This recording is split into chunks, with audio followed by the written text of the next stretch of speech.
Hello guys, welcome back to study exam will और new way of learning. तो आज हम टेंसेस का सेकंड पार्ट करने जा रहे हैं। तो आज मेनली हम टेंसेस के जो बेसिक हैं वो देखेंगे, यानी कि कोई भी सेंटेंस बनाने के लिए हमें किन बातों का ध्यान रखना पड़ता है। तो उनमें से जो फर्स्ट चीज़ है वो है एक्टिव सेंटेंस होते हैं या फिर पैसिव सेंटेंस है। अगर मैं एक्टिव सेंटेंस की बात करूं तो एक्टिव सेंटेंस वो सेंटेंस होते हैं जिसमें सब्जेक्ट खुद वर्क कर रहा है। यानी कि अगर सेंटेंस में सब्जेक्ट खुद वर्क कर रहा है तो वो हमारा एक्टिव सेंटेंस होगा। अगर हम इसकी एग्जांपल देखें, कोई भी सेंटेंस जो है उसमें मेनली तीन चीज़ें नोट करने वाली होती है, सब्जेक्ट, वर्ब और ऑब्जेक्ट। इस सेंटेंस में हमारा सब्जेक्ट है आई और वर्ब है डू एंड ऑब्जेक्ट है हमारा माई होमवर्क। तो अगर हम एक्टिव सेंटेंस की बात करें तो इसमें हमने कहा कि अगर सब्जेक्ट खुद वर्क कर रहा है तो हमारा एक्टिव सेंटेंस है। इसमें हमने देखा आई डू माई होमवर्क, मैं अपना होमवर्क खुद करता हूँ या फिर मैं अपना होमवर्क करता हूँ इस सेंटेंस के हिसाब से।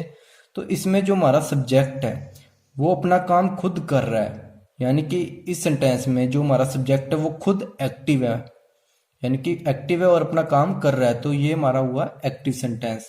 इसी तरह अगर पैसिव सेंटेंस की बात करूं तो इसमें हम कहेंगे कि अगर सेंटेंस में सब्जेक्ट पर वर्क हो रहा है तो ये हमारा पैसिव सेंटेंस होगा, यानी कि अगर सब्जेक्ट पर वर्क हो रहा है। एग्जाम्पल्स देखें इसकी, माई होमवर्क इज डन, मेरा होमवर्क हो गया है। इसमें माई होमवर्क क्या था, हमारा सब्जेक्ट। लेकिन अगर मैं देखूं कि इसमें जो हमारा सब्जेक्ट है उस पर वर्क हो रहा है, यानी कि सब्जेक्ट पर वर्क हो रहा है, क्योंकि होमवर्क अपने आप तो पूरा हो नहीं सकता। कोई होमवर्क को पूरा किसी ने होमवर्क को पूरा किया है तब जाकर होमवर्क कंप्लीट हुआ है ना। यानी कि इसमें जो हमारा सब्जेक्ट है उस पर वर्क हो रहा है, यानी कि माई होमवर्क जो हमारा सब्जेक्ट था उस पर वर्क हुआ है और किसी ने होमवर्क को पूरा किया है। तो इसीलिए ये हमारा जो सेंटेंस है वो पैसिव में चला गया, क्योंकि इसमें हमारा सब्जेक्ट एक्टिव नहीं था। अगर एक्टिव होता तो वो हमारा एक्टिव सेंटेंस होता, लेकिन हमारा सब्जेक्ट जो था वो एक्टिव नहीं था और सब्जेक्ट पर वर्क हो रहा था, तो वो हमारा पैसिव सेंटेंस हुआ।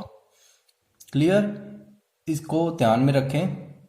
इसके बाद जो और मेन इम्पोर्टेंट जो यूज़ होता है सेंटेंस बनाने में वो है सिंगुलर और प्लूरल नाउन। अगर हम सिंगुलर नाउन की बात करें तो इसमें जब भी हम सिंगुलर नाउन की बात करेंगे तो इसमें हम बात करेंगे किसी भी एक व्यक्ति की, एक वस्तु की बात करेंगे, यानी कि हम बात करेंगे कि वो सिंगल चीज़ है कोई भी। और यानी कि जब भी हम सिंगल चीज़ की बात करेंगे तो वो हमारा सिंगुलर नाउन होगा, चाहे वो व्यक्ति हो चाहे वस्तु हो, तो वो हमारा सिंगुलर नाउन होगा। इसी तरह प्लूरल नाउन की बात करें तो जब भी दो या दो से अधिक व्यक्तियों की बात करेंगे या फिर वस्तुओं की बात करेंगे तो वो हमारा प्लूरल नाउन होगा। क्लियर, सिंगुलर नाउन की बात करें तो हम सिंगल चीज़ होगी, यानी कि कोई भी एक व्यक्ति होगा, दो व्यक्ति नहीं, एक व्यक्ति, एक ही वस्तु होगी। जब भी एक व्यक्ति या फिर एक वस्तु की बात करें तो वो सिंगुलर हो गया। अगर हम प्लूरल की बात करें तो इसमें दो या दो से अधिक व्यक्ति आ गए और या कह लो दो या दो से अधिक वस्तुएं हो गई। इसकी एग्जांपल देखिए सिंगुलर और प्लूरल नाउन की। आई जो है हमारा सिंगुलर नाउन है, आई यानी कि मैं अपनी सिर्फ एक की बात कर रहा हूँ, एक शख्स की बात कर रहा हूँ, तो ये हमारा हुआ सिंगुलर नाउन। और इसका हम प्लूरल देखें आई का, तो आई का प्लूरल होगा हुई, यानी कि हम। क्लियर, यानी कि हम में बहुत सारे लोग आ जाते हैं, हम दो भी हो सकते हैं, दो से ज़्यादा भी हो सकते हैं, तो ये हमारा हुआ प्लूरल नाउन। इसी तरह यू हुआ हमारा सिंगुलर नाउन, यू यानी कि तुम। और इसी तरह यू का मतलब आप। ठीक, क्लियर, आप सिंगुलर के लिए भी हम यूज़ करते हैं, आप हम प्लूरल के लिए भी यूज़ करते हैं, यानी कि यू का जो सिंगुलर नाउन है वो यू ही है और प्लूरल नाउन भी यू ही है। क्लियर, इसी तरह हम ही, शी, इट की बात करें, यानी कि वह, या फिर ही यूज होता है मेल के लिए, शी यूज होता है फीमेल के लिए, और इट अगर हम, ये तीनों हुए सिंगुलर, यानी कि ये एक ही शख्स की बारे में बात करते हैं। जब भी हम इनको यूज करते हैं तो ये एक ही शख्स के बारे में बता रहे होते हैं, तो ये हमारे हुए सिंगुलर नाउन। इसी तरह इनके प्लूरल हुए, ही का प्लूरल हुआ दे, शी का भी प्लूरल हुआ दे, इट का भी प्लूरल हुआ दे, यानी कि दे वह वो में दो या दो से अधिक लोग आ रहे हैं तो वो हमारे हुए प्लूरल नाउन। इसी तरह इज का प्लूरल होता है आर, दिस का प्लूरल होता है दिस, और दैट का प्लूरल होता है दोस, वास का होता है वर, शू का होता है शूज। तो इस तरह बहुत से ही होते हैं। अगर वस्तुओं में ऐसे नहीं लगा एंड में तो वो हमारा सिंगुलर होगा। अगर कोई वस्तुएं हैं, ऑब्जेक्ट है, और उनके पीछे एस या ई एस लगा है तो वो हमारे प्लूरल में आ जाएंगे। क्लियर? तो ये थी हमारी जो सेकंड बेसिक टर्म जो हम सेंटेंस बनाते हैं जब भी तो इनमें यूज होती है। फर्स्ट है एक्टिव सेंटेंस है, पैसिव सेंटेंस का ध्यान रखते हैं, और उसके बाद हम नाउन का ध्यान रखते हैं कि जो हमने नाउन यूज किया, चाहे ऑब्जेक्ट की जगह यूज किया चाहे सब्जेक्ट की जगह, तो उसमें हम ध्यान रखते हैं सेंटेंस बनाने में भी कि ऑब्जेक्ट में क्या रखें, सब्जेक्ट में क्या रखें। ये भी हम करेंगे पूरी डिटेल में। आगे जो नेक्स्ट है वो हमने बात की है फर्स्ट पर्सन की। कल हमने डिस्कस किया था एक एग्जांपल देखी थी, उसमें हमने ही को यूज किया था। तो जो ही था हमारा वो फर्स्ट पर्सन था, हमारा सेकंड पर्सन था या थर्ड पर्सन था, तो वो थर्ड पर्सन था, हमने कल देखा। इसी तरह हम देखते हैं कि फर्स्ट पर्सन होते कौन से, सेकंड पर्सन कौन से होते हैं, थर्ड पर्सन कौन से होते हैं। तो जो फर्स्ट पर्सन होते हैं तो ये वो पर्सन होते हैं जो बात कर रहा होता है। यानी कि अगर मैं आपसे बात कर रहा हूँ तो मैं फर्स्ट पर्सन हूँ। तो सेकंड पर्सन कौन सा हुआ? जो बात सुन रहा होता है, यानी कि जैसे आप मेरी बात सुन रहे हैं तो आप सेकंड पर्सन हुए। और इसी तरह थर्ड पर्सन कौन होता है? थर्ड पर्सन वो होता है जिसके बारे में फर्स्ट और सेकंड पर्सन बात कर रहे हैं। यानी कि कह लो थर्ड पर्सन जो है वहां पर मौजूद नहीं है, लेकिन फर्स्ट और सेकंड पर्सन उसके बारे में बात कर रहे हैं, तो वो हमारा थर्ड पर्सन हुआ।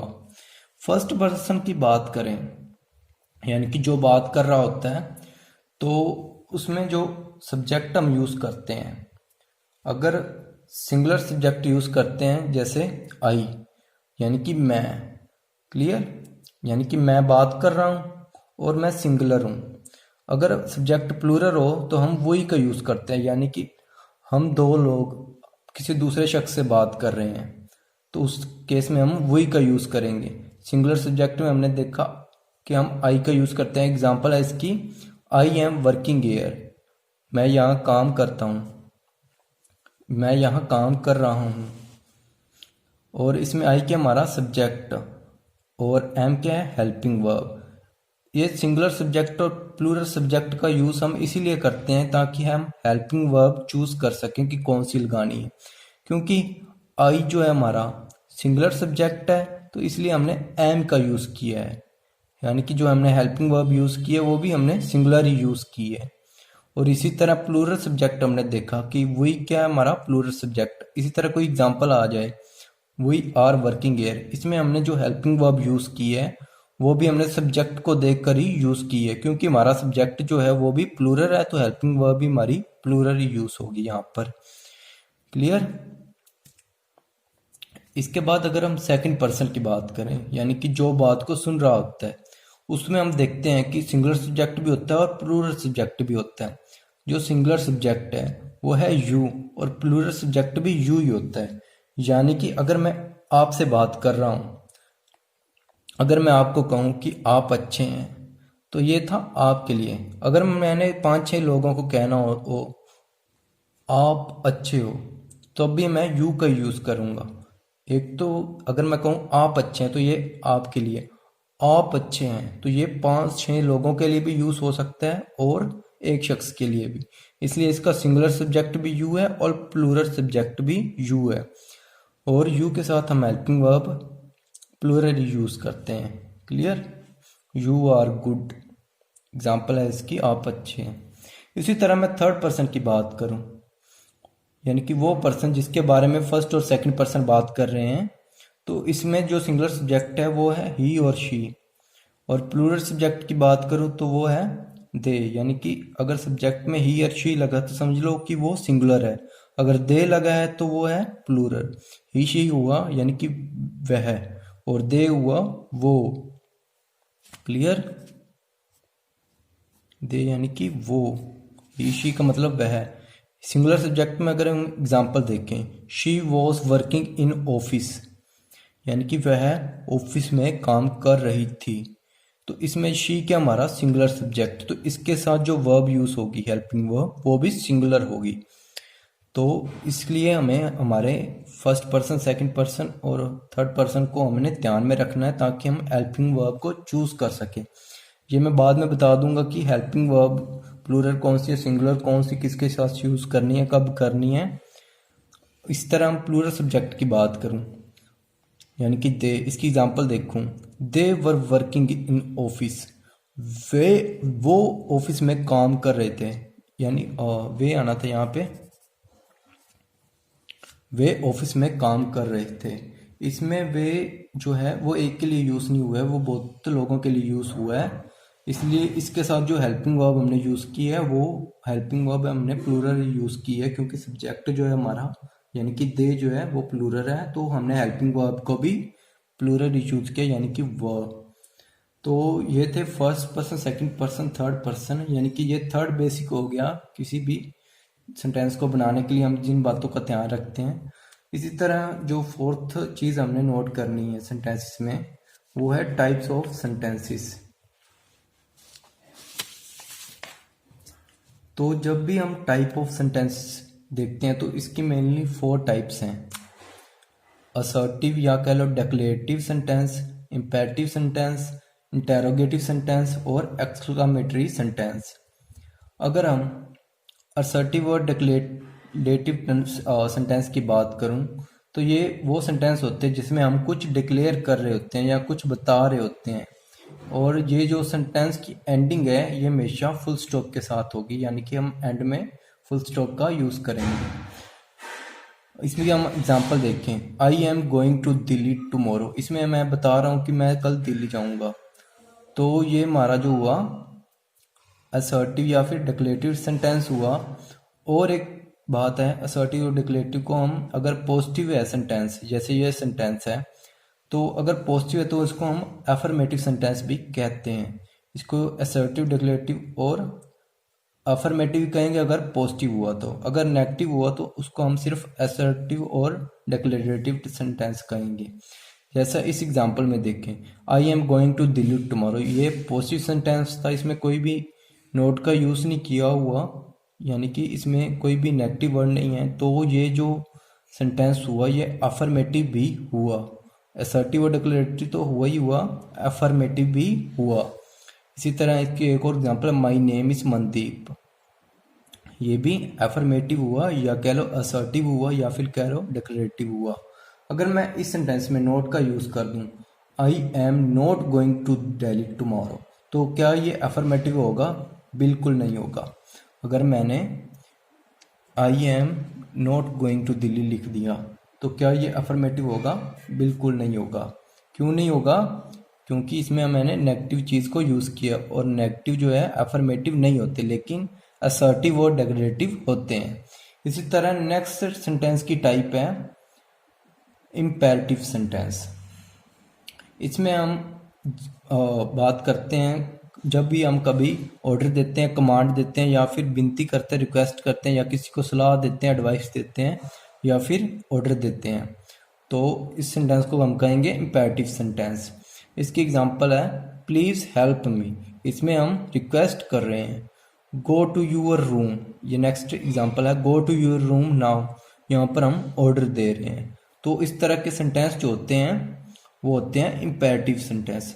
हमने ऊपर असर्टिव और डिक्लेरेटिव सेंटेंस की बात की, तो इसमें इसकी कह लो एक तरह से जो स्ट्रक्चर है वो कैसी होती है, फर्स्ट आता है subject, then helping verb, then main verb, उसके बाद आ जाते हैं ऑब्जेक्ट। यानी कि ये जो हुई हमारी असर्टिव की स्ट्रक्चर। इम्पेरेटिव भी सिंपल ही होते हैं, यहाँ पर प्लीज हेल्प मी या फिर go to your room now, इसमें हम स्ट्रक्चर की बात नहीं करते। इंटेरोगेटिव सेंटेंस देखें तो इसमें हम क्वेश्चन आस्क करते हैं हमेशा जब भी इंटेरोगेटिव सेंटेंस की बात होती है, और इनका जो जब भी सेंटेंस को एंड लिखते हैं तो एंड में क्वेश्चन मार्क यूज करते हैं।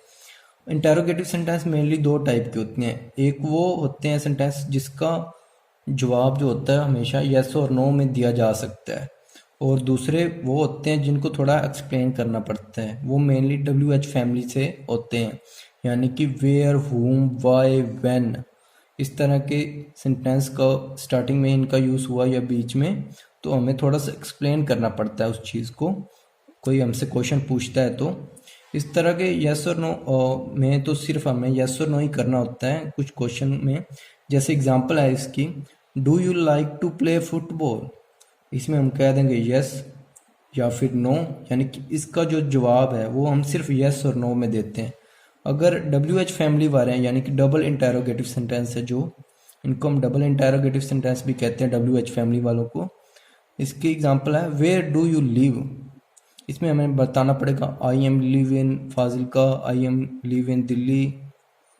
तो इसको हमने थोड़ा एक्सप्लेन करना पड़ेगा इस तरह के सेंटेंस को। ये हुए हमारे interrogative sentence. Clear.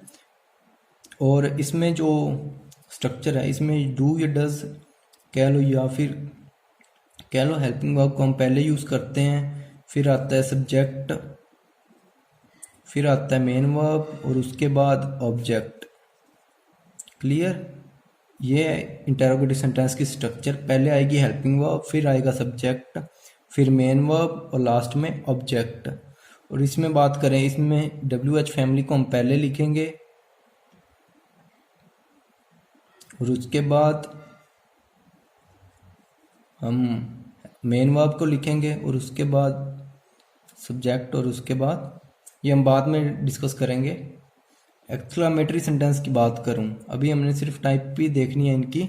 Exclamatory sentence कौन से होते हैं? जब भी हम शो करनी होती है स्ट्रॉन्ग फीलिंग, यानी कि जब हम फीलिंग एक्सप्रेस करते हैं, अपने इमोशन को एक्सप्रेस करते हैं, हम सरप्राइज देते हैं किसी को, या फिर हम सरप्राइज होते हैं, या फिर हम किसी को अप्रिशिएट करते हैं, या किसी चीज़ को देखकर हमें शौक लगता है, तो उस केस में हम एक्सक्लामेटरी सेंटेंस को यूज़ करते हैं। और इनकी जो पहचान है, तो ये इनका जो जब इन सेंटेंस को लिखते हैं तो इनका जो एंड में हम यूज़ करते हैं वो एक्सक्लेमेशन मार्क्स यूज़ करते हैं, यानी कि इस टाइप का मार्क हम यूज़ करते हैं, इसको कहते हैं एक्सक्लामेशन मार्क। तो इसकी एग्जांपल है आई फील सो सैड, और एंड में यूज़ किया एक्सक्लामेशन मार्क। इसमें हमने फीलिंग एक्सप्रेस की, today is the best day ever, इसमें भी हमने अपनी फीलिंग बताई, इमोशन बताए। तो ये थे हमारा आज का टॉपिक।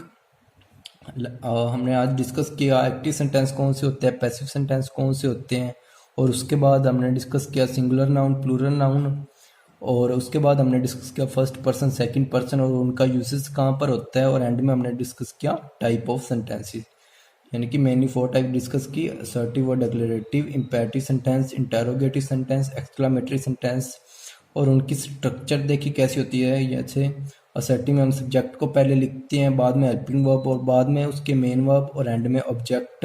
इंटेरोगेटिव में हम हेल्पिंग वर्ब को पहले लिखते हैं, देन हम सब्जेक्ट लिखते हैं और उसके बाद मेन वर्ब और एंड में ऑब्जेक्ट। तो ये जो थे हमारे आज का टॉपिक, तो आज के लिए बस इतना ही।